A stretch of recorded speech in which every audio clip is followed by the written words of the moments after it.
भारत के पास veto power नहीं है। क्यों नहीं है?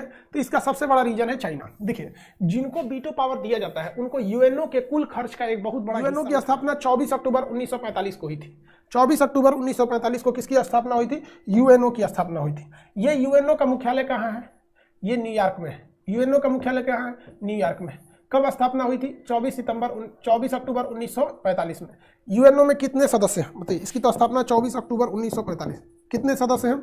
193 सदस्य हैं। कितने? 193। सबसे नया सदस्य कौन है? यानी जो 193 में दक्षिणी सूडान, साउथ सूडान, दक्षिणी सूडान, ये है भैया सबसे नया सदस्य। यूएनओ का सबसे नवीनतम सदस्य दक्षिणी सूडान।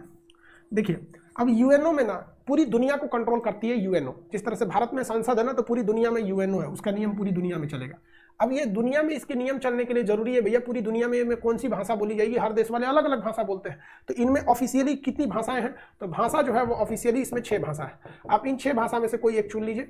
अब कौन कौन सी भाषा है? तो देखिए, इंग्लैंड की इंग्लिश, फ्रांस की फ्रेंच, स्पेन की स्पेनिश। 3 भाषा तो यही हो गई, English, French, Spanish. English, French, Spanish, 3 तो यही हो गई, इंग्लिश, फ्रेंच, स्पेनिश। ये मिडिल ईस्ट में पूरा में अरबी भाषा बोली जाती है, तो अरबी, इंग्लिश, फ्रेंच, स्पेनिश, अरबी। कितनी भाषा? 4, इंग्लिश, फ्रेंच, स्पेनिश, अरबी। इसके बाद से रसियन और चाइनीज। रसियन, चाइनीज, चाइनीज भाषा को मंडारिन बोलते हैं, तो रसियन और चाइनीज, रसियन और चाइनीज, ये हो गई भाषा।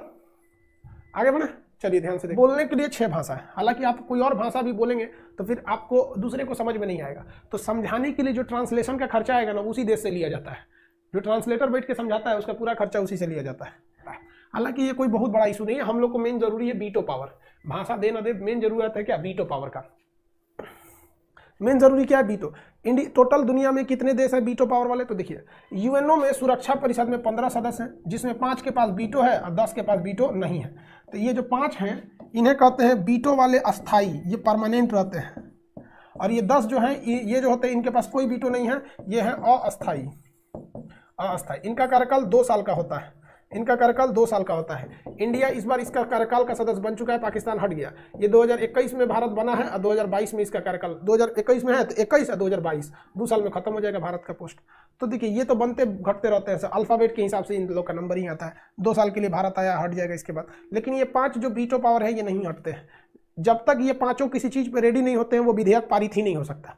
यानी किसी भी विधेयक को पारित करने के लिए पूरी दुनिया में से ये 5 का रेडी रहना जरूरी है। ये 5 वही देश हैं जो द्वितीय विश्व युद्ध को जीते थे। कौन कौन? तो पहला अमेरिका, दूसरा ब्रिटेन, तीसरा फ्रांस, चौथा रसिया, पांचवा चाइना। तो टोटल कितने देश के पास वीटो है? 5। कौन कौन? यूएसए, अमेरिका, ब्रिटेन, फ्रांस, रूस, चाइना। हाँ, इनका कहना सर चाइना सेकेंड वर्ल्ड जीता था। नहीं भैया, देखिए, चाइना ने हमला किया था जापान के ऊपर, और जापान में ये जीता नहीं, लेकिन जापान पे परमाणु बम पटका गया, बस जापान पे ये हावी हो गया। इसलिए इसे माना जाता है कि ये भी एलाइज कंट्री के साथ था। किसके साथ था? Allies country. द्वितीय विश्व युद्ध लड़ा था, किससे लड़ा था? जापान से लड़ा था, केवल जापान से लड़ा था सेकेंड वर्ल्ड वॉर के वक्त में। किसी कोई दिक्कत? तो सुरक्षा परिषद में टोटल सदस्य कितने हैं? 15। 5 ठो परमानेंट, 10 ठो टेम्पोररी, 15 हो गए टोटल मिला के। भारत के पास वीटो पावर नहीं है। क्यों नहीं है? तो इसका सबसे बड़ा रीजन है चाइना। देखिए, जिनको वीटो पावर दिया जाता है उनको यूएनओ के कुल खर्च का एक बहुत बड़ा हिस्सा उठाना पड़ता है।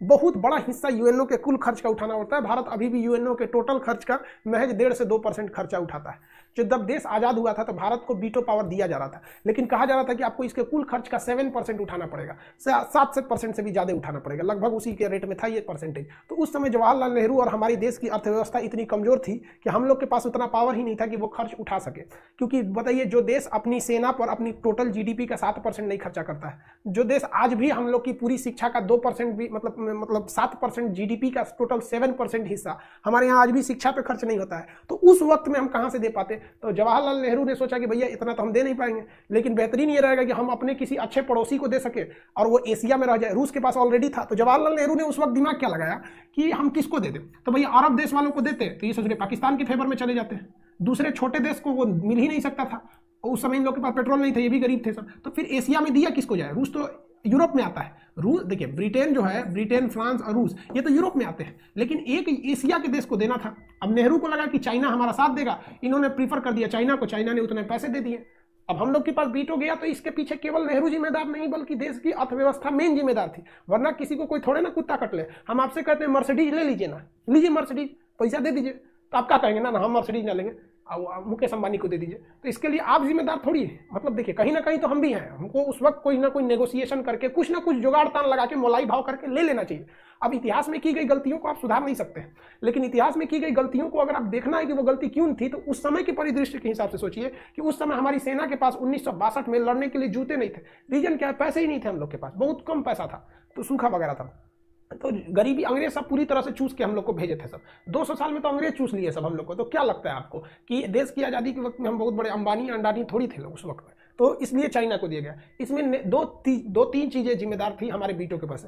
सबसे पहला, हमारी देश की अर्थव्यवस्था अच्छी नहीं थी। दूसरा, नेहरू के पास दो गलती, एक दूरदर्शिता उतनी अच्छी नहीं थी, दूसरा चीन पर बहुत ज्यादा भरोसा किए थे, और सबसे बड़ा हरामीपन चीन का, कि भाई साहब अब तुम हरामीपन पे उतर जाओगे तो फिर कौन जानता है, अगर तुम पूरी तरह से हरामीपन पे उतर जाओगे तो क्या कहेगा कोई तुमसे। तो नेहरू ने उस समय का जो विकल्प देखा उसके हिसाब से सही समझा। आप कहेंगे कि सर नेहरू ने जापान को क्यों नहीं दिया? भैया उस टाइम जापान ने बहुत खतरनाक कंडीशन पे था, जापान को कोई देने का, जापान को मिल ही नहीं सकता था। तो भारत के सामने बस यही ऑप्शन था कि एशिया में दिया किसको जाए। रूस के पास ऑलरेडी था, तो एशिया में उन्होंने कहा कि भारत तुम ले लो, लेकिन हमारे पास पैसे नहीं थे। सऊदी अरब वगैरह के पास पैसे नहीं थे, सऊदी अरब को मिल जाता तो आज भी पाकिस्तान के फेवर में ज्यादा रह जाता। तो इन्होंने सोचा कि चीन को दिला देते हैं और चीन से एक समझौता करा देंगे, पंचशील समझौता, कि हम लोग एक दूसरे के मैटर में हस्तक्षेप नहीं करेंगे और अंतरराष्ट्रीय मैटर पे तुम हमारा सपोर्ट करना, क्योंकि हमने तुमको चीन का वीटो दिलवाया है, और हम एक दूसरे पे युद्ध नहीं करेंगे। तो नेहरू की तो नीति सोच से तो सही थी, लेकिन सचरा दूरदर्शिता कम था, जरूरत से ज्यादा भरोसा कर लेना, ये भी कर लेना, दिक्कत हो गया इस वजह से। तो ये गलती रह गई हम लोगों से। समझ में आ गया कि नहीं आ गया?